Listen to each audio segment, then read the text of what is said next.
My name is Indy Anna Bones. I'm an archaeologist, explorer, adventurer, cryptozoologist, street art expert, and friend to pigeons. Join the adventure as I explore mysterious places, forgotten history, and track down unknown creatures.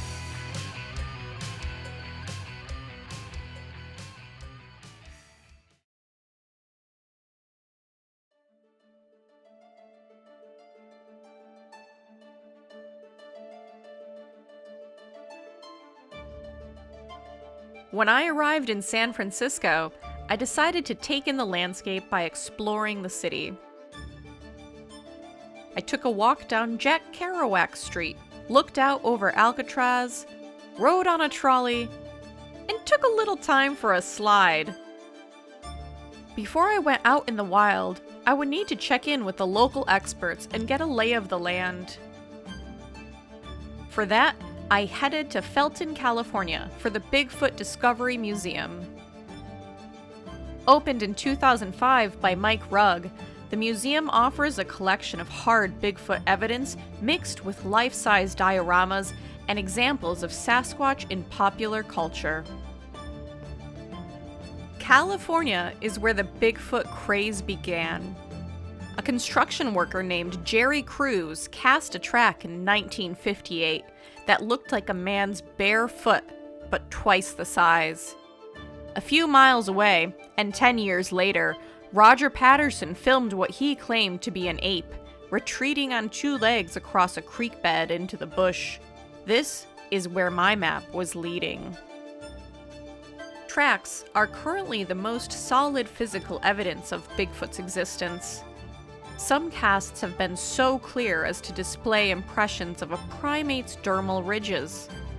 Hoaxes are unavoidable and plenty, but some experts contend that many tracks hold up to scrutiny. I told Mike about my quest to scritch a Bigfoot and showed him my map. He said if I really wanted to scritch a Bigfoot, I would need a Bigfoot call.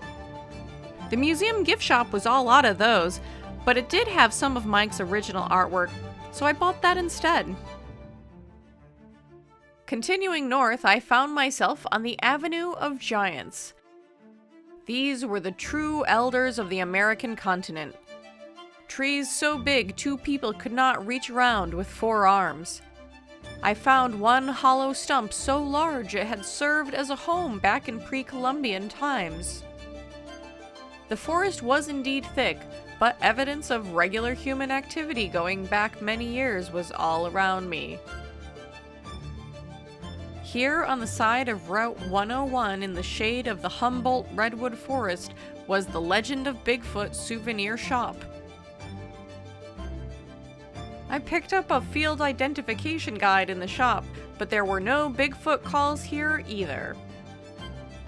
The yard was an open-air gallery of chainsaw artwork. There among them was the second biggest gnome I've ever seen.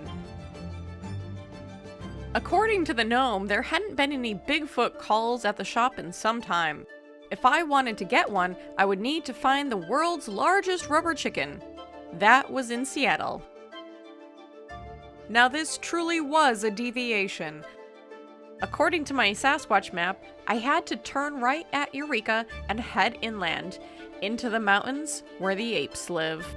Not only did I need to find that Bigfoot call, I knew the Pacific Northwest is prime Sasquatch territory. I would be remiss if I did not make the trip. When I said I wanted to find giants in California, this was not what I was talking about. Welcome to Trees of Mystery in Klamath. A life-size Paul Bunyan greets visitors at the entrance to the park. Beside him stands a life-sized and anatomically correct Babe the Blue Ox. Tallest of the tall tales, stories of Paul Bunyan originated in early logging camps, though his superhuman size was a much later addition. Under Bunyan's gaze was the famous Paul Freeman Bigfoot track. Paul Freeman was a Bigfoot researcher that claimed to have captured video of the creature in 1994. Rounding a corner, I noticed an unusual sight off the side of the road.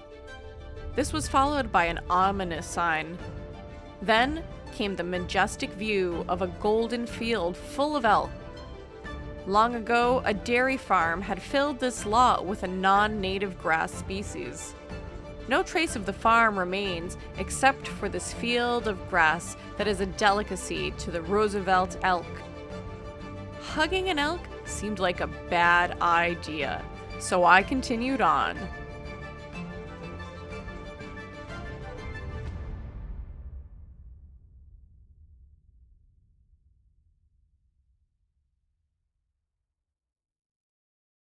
I'll be there.